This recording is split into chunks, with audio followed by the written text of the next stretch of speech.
E aí, pessoal? Hoje a gente vai mergulhar direto num mistério econômico e social que afeta o nosso dia a dia de um jeito muito mais profundo do que parece. Existe uma ligação meio oculta, mas absolutamente crítica, sabe? A realidade que a gente vê dentro das salas de aula brasileiras dita exatamente a estagnação que acontece nas mesas de diretoria e no chão de fábrica. É um tema urgente e fascinante que vamos dissecar agora. O grande gancho da nossa análise de hoje é um baita de um paradoxo. Pensa bem, nas últimas décadas, o Brasil expandiu muito o acesso à educação. A gente tem mais pessoas estudando hoje do que em qualquer outro momento da nossa história. Só que, ao mesmo tempo, a nossa eficiência produtiva despencou. Então, a pergunta que não quer calar é: como é possível que uma população com muito mais anos de estudo se torne, na prática, menos produtiva? Para tentar desvendar esse quebra-cabeça, o nosso roteiro é bem direto. A gente vai passar pelo paradoxo da produtividade, depois vamos ver a briga entre quantidade e qualidade escolar, entender o déficit de capital humano, calcular o custo para as empresas, analisar as raízes dessa ineficiência educacional e fechar falando da educação como um investimento estratégico. Começando então pelo nosso primeiro ponto, o paradoxo da produtividade e o nosso declínio frente aos Estados Unidos. Dá só uma olhada nos dados desse estudo do INSPER e da Oliver Wyman. A queda é assustadora. Lá em 1996, a produtividade das empresas brasileiras equivalia a 69% da americana. Beleza, mas avançando para 2014, esse número simplesmente desabou para 48%. Estamos falando de um retrocesso corporativo super severo em menos de 2 décadas. E sabe o que deixa a cabeça da gente dando um nó? É que esse declínio todo aconteceu exatamente na mesma época em que o país comemorava avanços sociais que são inegáveis. A gente viu 17 milhões de pessoas saindo da miséria extrema. A alfabetização bateu os 92% lá em 2015. Ou seja, tivemos um boom gigantesco de acesso, mas a eficiência das empresas não acompanhou. O que foi que deu errado no meio do caminho? É aí que a gente entra na nossa segunda parte, quantidade versus qualidade escolar. Onde foi que o Brasil errou a mão? Foi mais ou menos assim. De um lado, a gente marcou um golaço na quantidade porque a escolaridade no país dobrou. Mas do outro lado, levamos uma goleada na qualidade.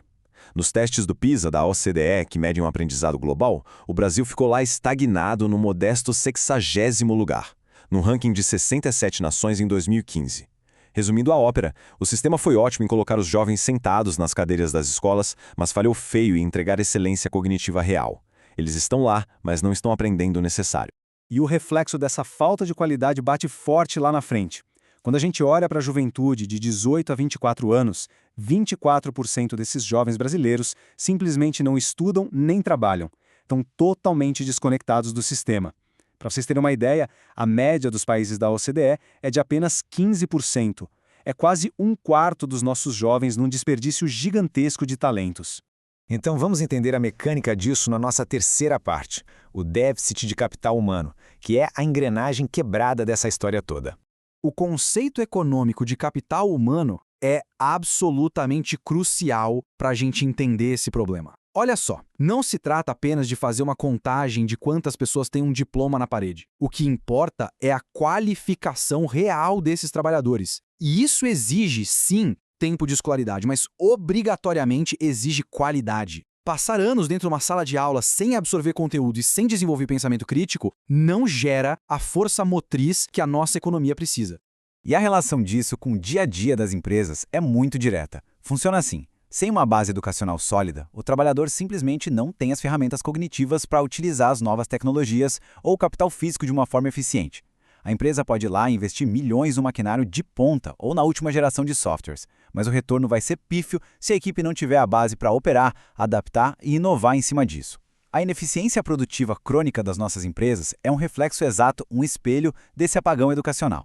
O que nos leva para a quarta parte da nossa análise, o custo para as empresas. Qual é o tamanho do buraco financeiro desse atraso? Estudos do IPEA fizeram as contas para saber o que aconteceria se o Brasil conseguisse zerar o seu atraso educacional. O resultado é impressionante. Os salários industriais e as nossas exportações poderiam dar um salto absurdo, de 15% a 30%. É um crescimento gigantesco que a gente simplesmente larga na mesa ano após ano. Tapar esse buraco na educação é, de longe, a estratégia de negócios mais rentável que o país poderia adotar para acelerar a renda per capita. E sabe o que é fascinante? Os benefícios transbordam, vão muito além dos portões das fábricas. Esse mesmo estudo do IPEA mostra que resolver o nosso atraso educacional reduziria em surpreendentes 85% o abismo de mortalidade infantil que existe entre o Brasil e a Coreia do Sul. É a prova clara de que estamos falando de um investimento que afeta a eficiência corporativa, sim, mas que, acima de tudo, transforma as métricas vitais de sobrevivência da sociedade. Mas afinal, de onde vem esse problema? É o que vamos ver no tópico 5, raízes da ineficiência educacional e os nossos gargalos sistêmicos. As pesquisas apontam que a gente vive uma verdadeira tempestade perfeita dentro das escolas. Não é só colocar a culpa num currículo desatualizado e pronto. Existem fatores muito profundos e interligados aqui. A gente tem a violência urbana, a falta de infraestrutura física básica nas escolas, a severa precarização do trabalho de quem ensina, além das altas taxas de reprovação. Tudo isso se conecta e cria um ambiente que, em vez de acolher, desestimula completamente o aluno a continuar estudando. Para a gente visualizar isso melhor, tem um estudo muito interessante da Universidade Federal do Ceará. Eles cruzaram dados de criminalidade e abandono escolar na cidade de Fortaleza. E a correlação geográfica é assustadora, gente. Os bairros que têm as maiores taxas de homicídio e violência urbana batem exatamente com as escolas que têm os maiores índices de evasão. É a realidade nua e crua. O ambiente violento lá de fora invade os muros da escola e simplesmente inviabiliza o aprendizado. E além desse ambiente muitas vezes hostil, a gente tem que falar de quem está lá dentro, os educadores. A meta 17 do Plano Nacional de Educação até propõe equiparar o salário dos professores ao de outros profissionais com formação equivalente. Mas as análises mostram que tirar essa valorização do papel é um desafio e tanto. A precarização dos contratos continua acontecendo, o que acaba limitando demais o potencial de quem está lá na linha de frente, construindo o conhecimento. E isso tudo abre as portas para a nossa sexta e última sessão, educação como um investimento estratégico que precisamos para mudar esse paradigma. O relatório Education at a Glance, da OCDE, expõe uma ferida bem aberta nossa. O Brasil gasta hoje em torno de $4.300 anuais por aluno. Sabe qual é a média dos países da OCDE? Quase o triplo disso. Eles investem mais de $11.500. Então, o valor real que efetivamente chega ali para o estudante brasileiro ainda é muito distante do que seria necessário para garantir aquela excelência que a gente vê nos países altamente produtivos. A conta não fecha.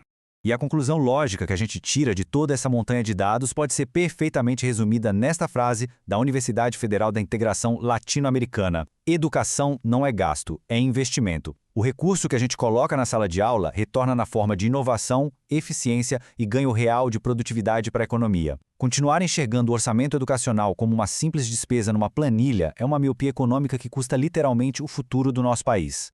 O que nos deixa com uma provocação final. A gente viu hoje que a qualificação cognitiva é o motor que faz a tecnologia e as fábricas rodarem de verdade. Então, a pergunta que devemos fazer não é se o país tem orçamento para melhorar as escolas. A verdadeira pergunta é: qual é o custo catastrófico para as nossas empresas e para a nossa sociedade se continuarmos ignorando a qualidade da nossa educação? Fica aí essa reflexão importante para vocês. Um grande abraço e até a nossa próxima análise.